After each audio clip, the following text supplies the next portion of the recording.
Whoosh! Lonnie Johnson's Super Soaking Stream of Inventions by Chris Barton. Every day brought a challenge for young Lonnie Johnson, the challenge of finding space for his stuff. 6 Johnson kids were squeezed into their parents' small house in Mobile, Alabama. Lonnie would have loved a workshop of his own, but there just wasn't room. There was nowhere to keep his rocket kits, bamboo shooters, rubber band guns, erector set, go-kart engine, bolts and screws, and other spare parts his dad let him bring in from the shed, and various other things he'd hauled back from the junkyard. Lonnie loved building and creating. Ideas for inventions just kept on flowing.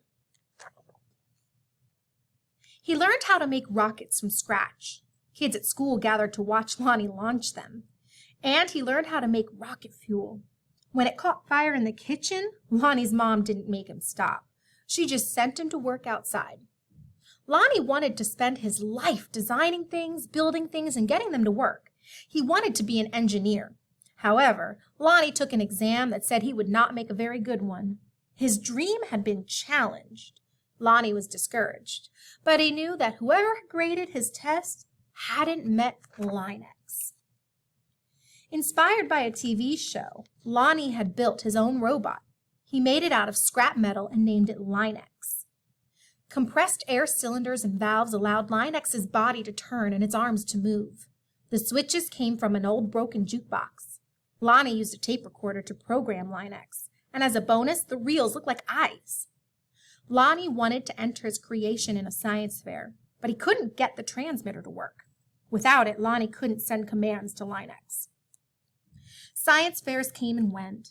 Lonnie missed one and then another until he got an idea. Now, Lonnie may or may not have asked before he borrowed his little sister's walkie-talkie, but it fixed the transmission issue. His school's team took freshly finished Linux to a 1968 science fair at the University of Alabama, where only 5 years earlier, African-American students hadn't even been allowed. Having to compete in a place that still wasn't very welcoming, now that was a challenge with a capital C. Against other schools from all over the state, Lonnie's team won first place. Soon, Lonnie left home to go to college at Tuskegee Institute, where he stood out as a self-confident, insightful, creative thinker. He stood out as a student who asked the right questions, precisely defined problems, and formulated solutions. And he stood out as the guy who built his own booming sound system out of cast-off electronics. It even had lights that flashed in sync with the beat. Lonnie sometimes studied right in the middle of his own parties. The extra studying paid off. He became an engineer after graduation, and that took him beyond Alabama, way beyond. When NASA was sending an orbiter and probe called Galileo to Jupiter, the space agency needed to ensure a constant supply of power to the orbiter's computer memory. The engineer who had to figure out how to do it was Lonnie. His challenge was to come up with a lightweight backup system able to keep essential functions going in case the main power was lost. It wasn't easy, it wasn't obvious, but Lonnie found a solution. Some at NASA's Jet Propulsion Laboratory doubted his idea would work. Lonnie convinced them it would. He was right. As it photographed Jupiter and its moons, Galileo was supported by the power package that Lonnie designed. Much of what we know about Jupiter could have been at risk in a power failure, if not for Lonnie. Ideas for other problems to solve just kept on flowing. They flowed whether Lonnie was working with hundreds of people at NASA or up late tinkering with his own inventions in, finally, his own workshop. Lonnie knew the world's millions of refrigerators and air conditioners needed a new cooling system, one that didn't use R12, a chemical that was bad for the environment. He had an idea for using water and air pressure instead. To test his idea, he made a pump and nozzle, connected them to the bathroom faucet, turned on the faucet, turned on the pump, and then whoosh! The stream that blasted across the bathroom was so powerful it created a curtain swirling breeze. It also gave Lonnie an idea for yet another invention. This, he thought, would make a great water gun. First, he had to find or make the parts, including a pump small enough for a child to handle. Then he had to glue the parts together into a prototype, an early version with room for improvement. Finally, Lonnie tested his strange-looking squirt gun at a picnic. "Does it really work?" a man asked. "Sure," Lonnie said. "Want to see?" Lonnie worked the pump, which squeezed air into a chamber.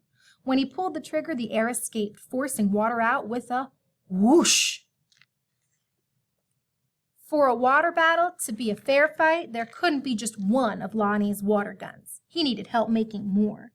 So he went to toy company after toy company after toy company. The word no flowed again and again, but finally one company said yes. It planned to make his water gun. Lonnie also had other projects, a water-propelled toy airplane, 2 kinds of engines, and his cooling system.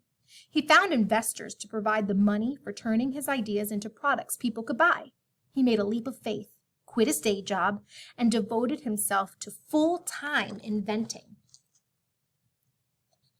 But soon each plan fell apart, even the one for the water gun. These things sometimes happen, but when they happen one after another to the same person, well, that's some pretty bad luck. Lonnie didn't have a job. He didn't have the money he'd been counting on. He and his family had to move out of their home and into a little apartment. He was angry and scared.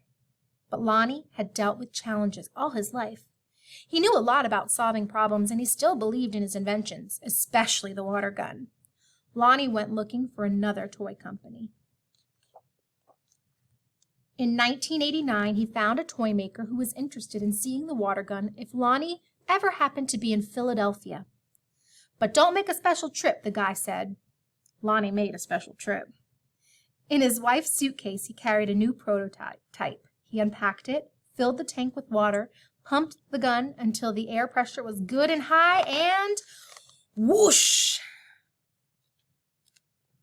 Wow!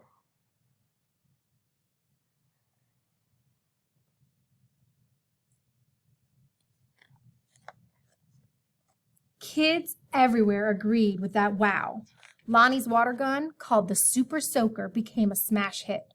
In no time, there were super soakers in backyards and on beaches, in parks and on playgrounds. Each sale of a super soaker put a little money into Lonnie's pocket. All those hours, all those years that Lonnie spent in his workshop had paid off big time. Now he could afford to do just about anything he wanted. So, what did Lonnie do?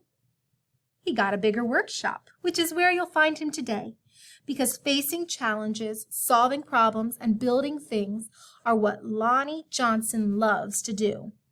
And his ideas just keep on flowing.